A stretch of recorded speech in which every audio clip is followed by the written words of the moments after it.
2, 3. A combatir resuena la guerrera voz del buen Jesús, que hoy llamando está, sin desmayar, seguidle siempre con valor y la victoria plena os dará. ¿Verdad? ¿Qué vamos a ver hoy, hermanos?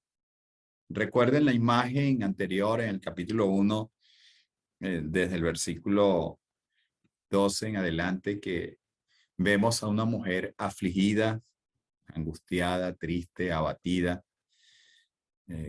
una profunda soledad, y ella derrama su alma al Creador para que le concediera ese privilegio de tener un hijo. Vemos la imagen también, o la tenemos en nuestra mente, de la mujer también sufriendo, o su enemiga prácticamente, como dice el versículo 6 del capítulo 1, su rival. Y fueron días y meses de tristeza, de angustia. Ahora lo que vamos a leer desde el versículo 1 al 11 es la alegría. Mire cómo cambia la situación ahora. Cómo cambia. Del lamento, literalmente, como enseña la Biblia, del lamento pasó a la alegría, al baile. Pasó a eso. Y así que vemos que esto es una oración de agradecimiento. Una oración de agradecimiento. Parte de lo que debe estar acompañada también nuestras oraciones, porque no solamente se trata de pedir, sino cuando recibimos esa respuesta de nuestro Creador, ¿cómo nos sentimos? Es un gozo indescriptible de haber recibido la ayuda, el auxilio, la liberación, la salvación. Eso es lo que significa cuando estamos en unos apuros terribles. Bueno, debemos estar llenos de gozo, y esta es una oración ahora de gozo, pero al demostrar, pues, Ana en esta oración la grandeza del Señor, de lo que hizo en su vida. Vamos a leer, dice el versículo 1, y Ana oró diciendo. Este es cuando está ya, lleva a su hijo después de haber sido destetado. Ya sabemos que Samuel se iba a quedar con Elí en Silo, en el tabernáculo, ministrando. Y ella en ese gozo dice: mi corazón se alegra en Yahvé, mi fuerza se exalta en Yahvé. Mi boca se sobrepone a mis enemigos, por cuanto me regocijo en tu salvación. En tu salvación. Como vemos, la palabra salvación no solamente es un concepto que va a relacionar únicamente con la liberación del pecado, ¿no? Toda situación de aprieto en la cual nos encontremos y que Dios nos da respuesta, salimos de una angustia, hemos sido liberados, hemos sido salvados. Y dice: nadie hay sagrado como Yahvé, porque no hay nadie como tú. Ni hay roca como el Dios nuestro. Este es un principio que encontramos en el Padre Nuestro. Hablamos hace mucho tiempo acerca de la oración del Padre Nuestro. Les invito a que, si no lo han escuchado, en mi canal de YouTube se encuentra una breve enseñanza acerca de esto del Padre Nuestro, en la cual, en el Padre Nuestro, vemos como en el orden de la oración, debemos alabar y glorificar el nombre de Dios. Y aquí ella lo está glorificando. Nadie hay sagrado como Yahvé, porque no hay nadie como tú, ni roca como el Dios nuestro. Versículo 3. No multipliquéis palabras altaneras, ni salga arrogancia de vuestra boca, porque Yahvé es Dios de sabiduría y él sopesa las acciones. Otra manera de decirlo, no debemos ser orgullosos, soberbios. Debemos ir con un corazón contrito y humillado, porque a ese corazón contrito y humillado es que el Señor acepta. Y es con el que tiene comunión. Ante su presencia, ¿quién es grande? Esto nos ayuda a ubicarnos aquí en esta tierra, que no estamos por encima de nadie, humanamente hablando, y menos por encima de Dios. Versículo 4. Los arcos de los fuertes son quebrados, pero los que tambalean son fortalecidos. Los que estaban saciados se venden por pan, pero los hambrientos dejan de tener hambre. Mientras la estéril da luz a 7, la que tiene muchos hijos languidece. Yahvé hace morir y también da la vida. Él hace bajar al Seol y hace subir. Yahvé hace empobrecer y hace enriquecer. Él abate y él exalta. Él hace levantar del polvo al pobre y exalta al menesteroso desde el muladar, para hacerlos sentar con príncipes y heredar un trono de honor, porque de Yahvé son los pilares de la tierra. Él ha puesto el mundo sobre ellos. Esta lectura que acabamos de hacer seguidamente, sin interrupción, desde el versículo 4 al 8, es lo que se llama dentro de el estudio de la hermenéutica. Vamos a recordar un poco a los hermanos del estudio de la hermenéutica, que por supuesto mañana vamos a seguir hablando con el favor de Dios acerca de hombres fieles e idóneos, o varones fieles e idóneos. Mañana con el favor de Dios. Hemos tenido interrupciones en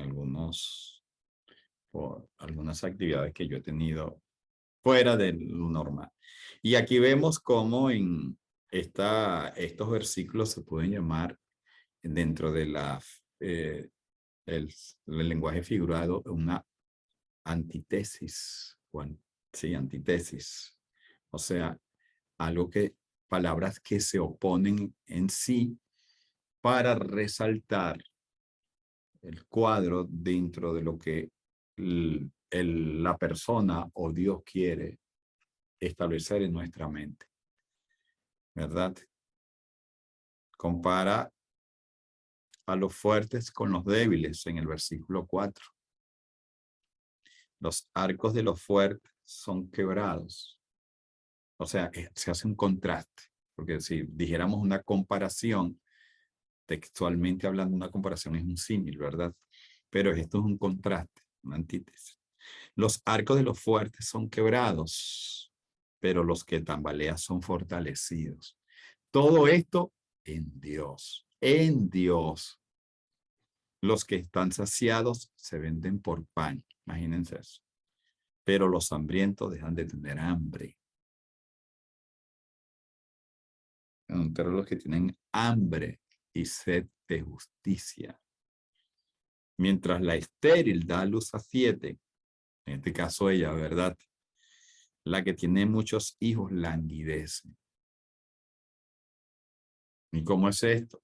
Si la estéril da 7 y la que tiene muchos hijos languidece. Bueno, porque de esto se trata la oración, porque la verdadera bendición está en Dios. No, como dijo que al Señor Jesucristo, hablándole a los avaros de aquel tiempo, que la vida del hombre no depende de la abundancia de los bienes que posee. Aquí se está hablando de los que tienen abundancias materiales, pero espiritualmente no los satisfaces.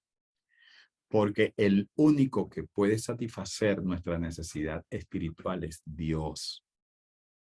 No nos podemos rodear de cosas exclusivamente materiales. Cuando digo exclusivamente materiales, porque quiero resaltar que necesitamos las cosas materiales. No podemos andar estilo monje o budistas, que las cosas materiales son malas. No, no son malas. Malo es, como se dice, no es malo el dinero, sino el amor al dinero y muchas otras cosas. La forma en que nosotros apreciamos los bienes materiales que tenemos o, o lo que somos. En este caso, se está hablando de que aún la persona que tiene cosas, dones, talento y que tiene muchos bienes y no carece de necesidad física, en el espíritu está languideciendo. Y ella se pone dentro de ese momento porque ella tiene solamente un hijo. Pero ¿en qué momento lo tuvo y cómo lo tuvo? Porque ahí es donde se aprecia nuestra comunión con Dios cuando nosotros mismos sabemos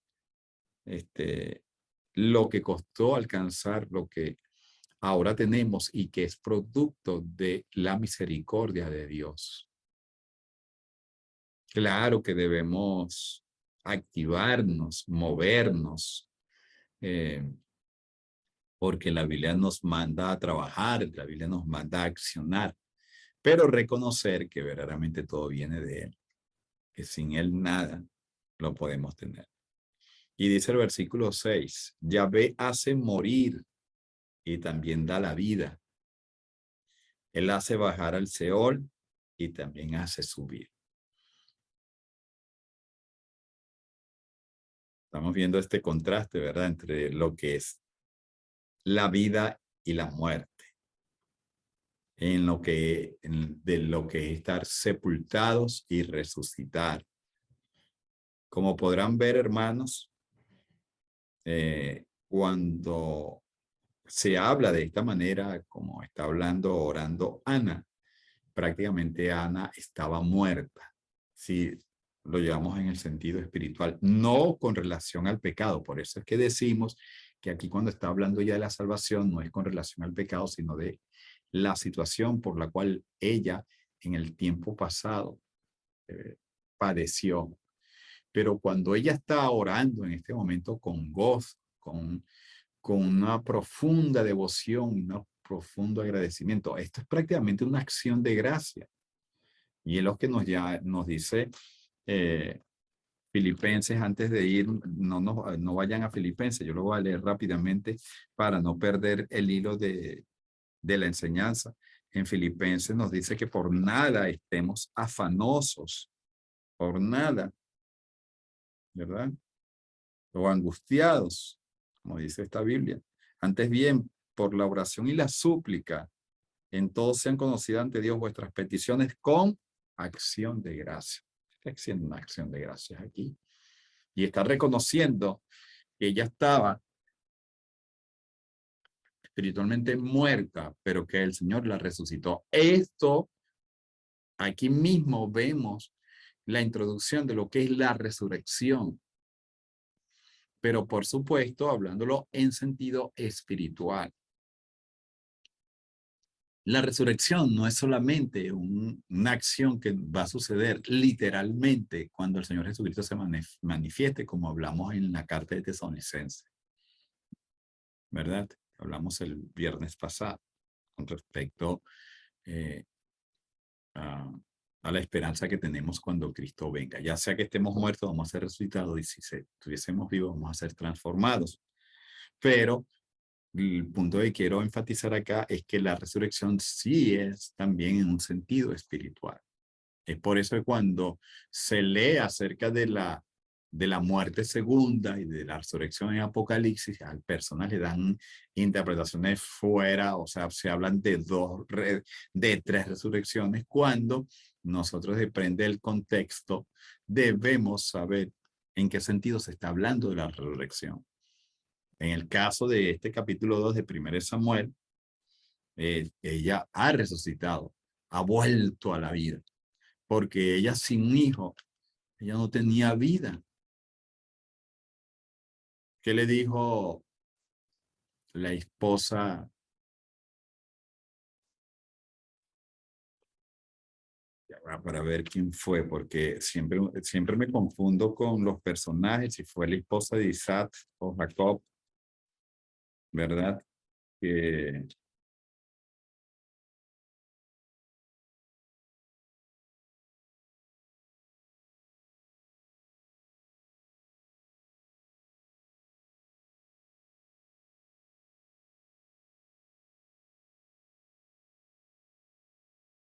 creo que es Jacob. Ok, cuando le dice, dame hijos. Sí, Jacob, porque si no, me muero. ¿Recuerdan?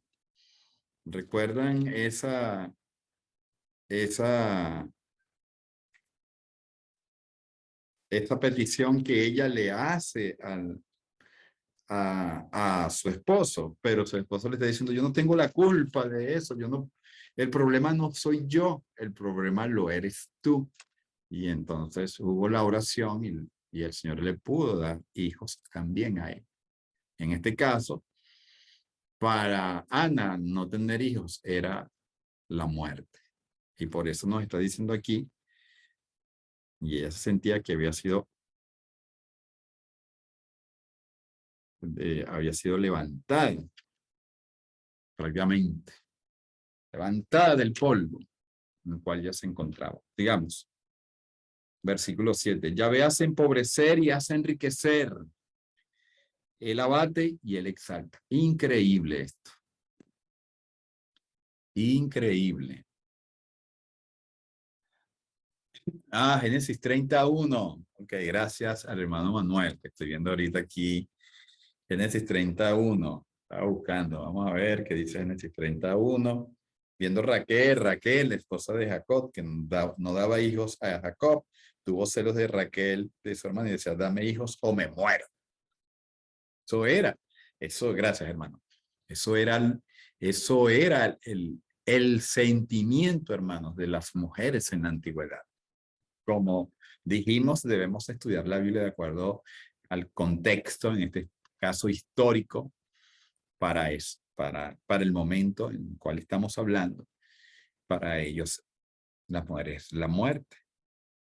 Claro, ahora no lo vemos así, pero sabemos que hay muchas mujeres que lamentablemente, incluso hermanas en el Señor, maravillosas, bondadosas, no han podido tener hijos y se sienten tristes, pues. Eso es una necesidad de toda mujer. Eso está intrínseco en ellas. Por eso,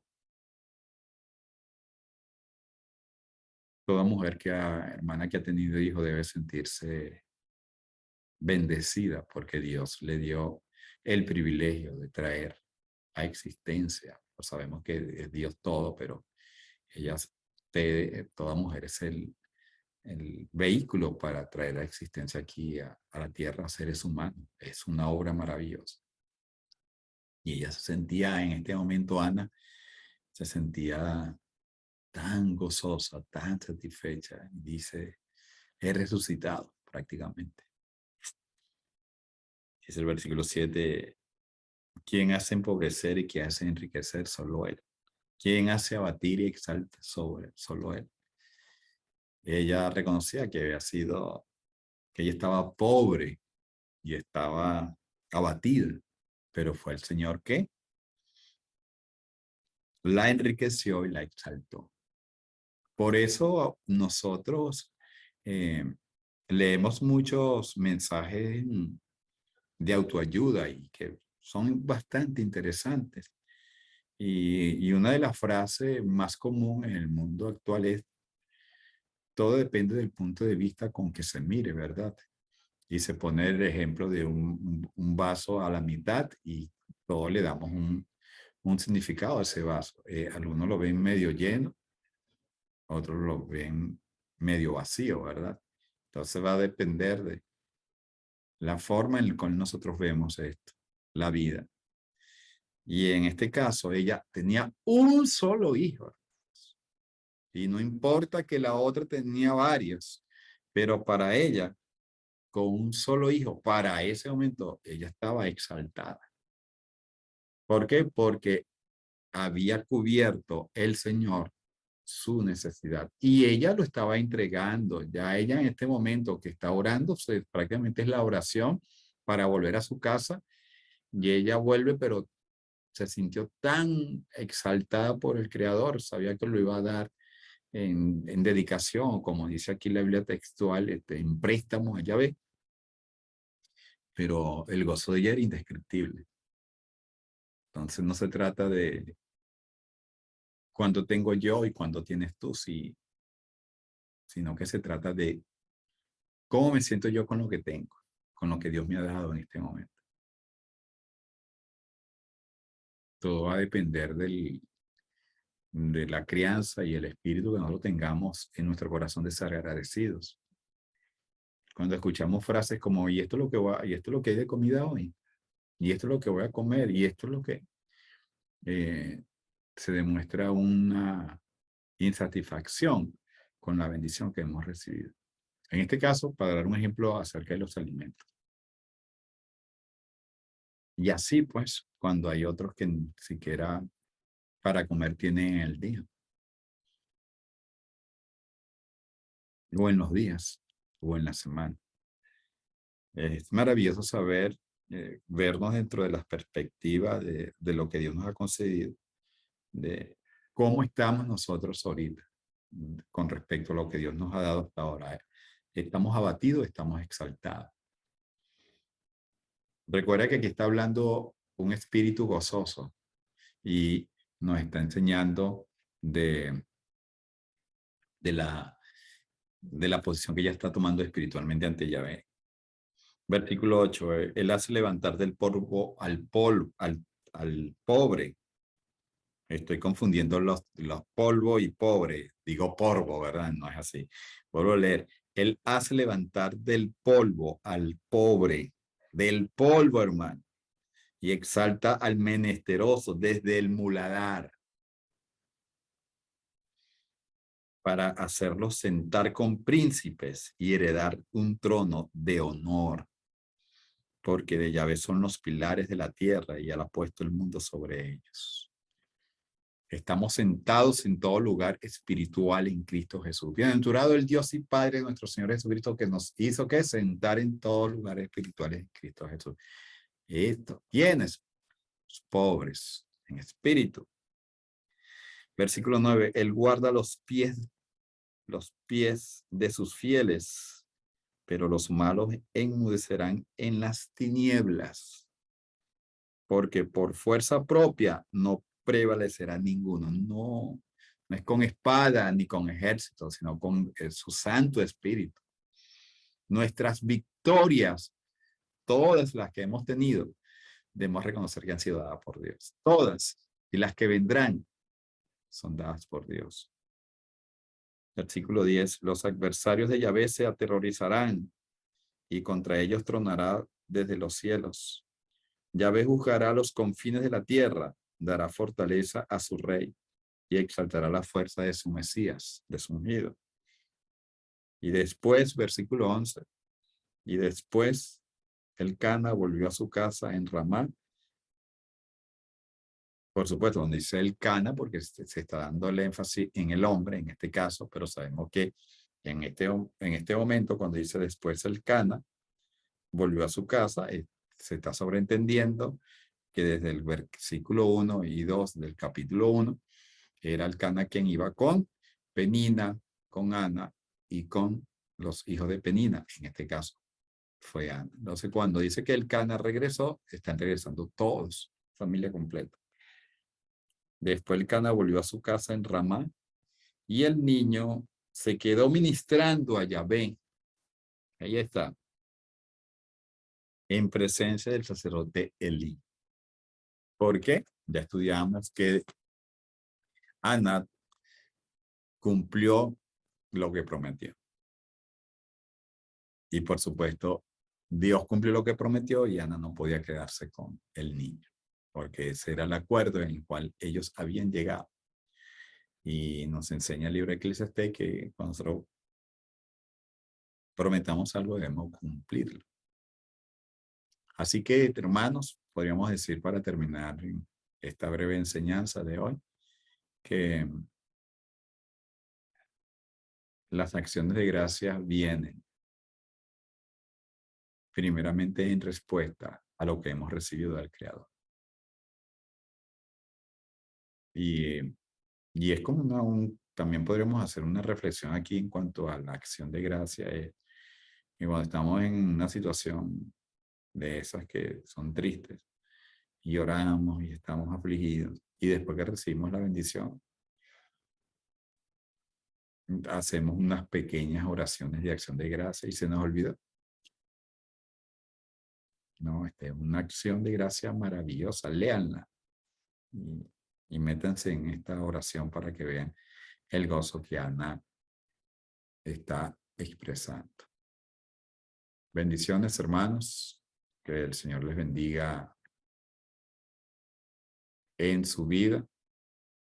Se me fue lo que vamos a estudiar la próxima semana, pero de eso no estamos hablando. Lo que pasa es que aquí, ok, ahora sí. A la batalla, oh cristiano, con el escudo de la cruz. Sé buen soldado, pues a tu lado está el príncipe Jesús. Él con su gracia te sostiene y con potencia sin igual su brazo extiende y te defiende en esta lucha contra el mal.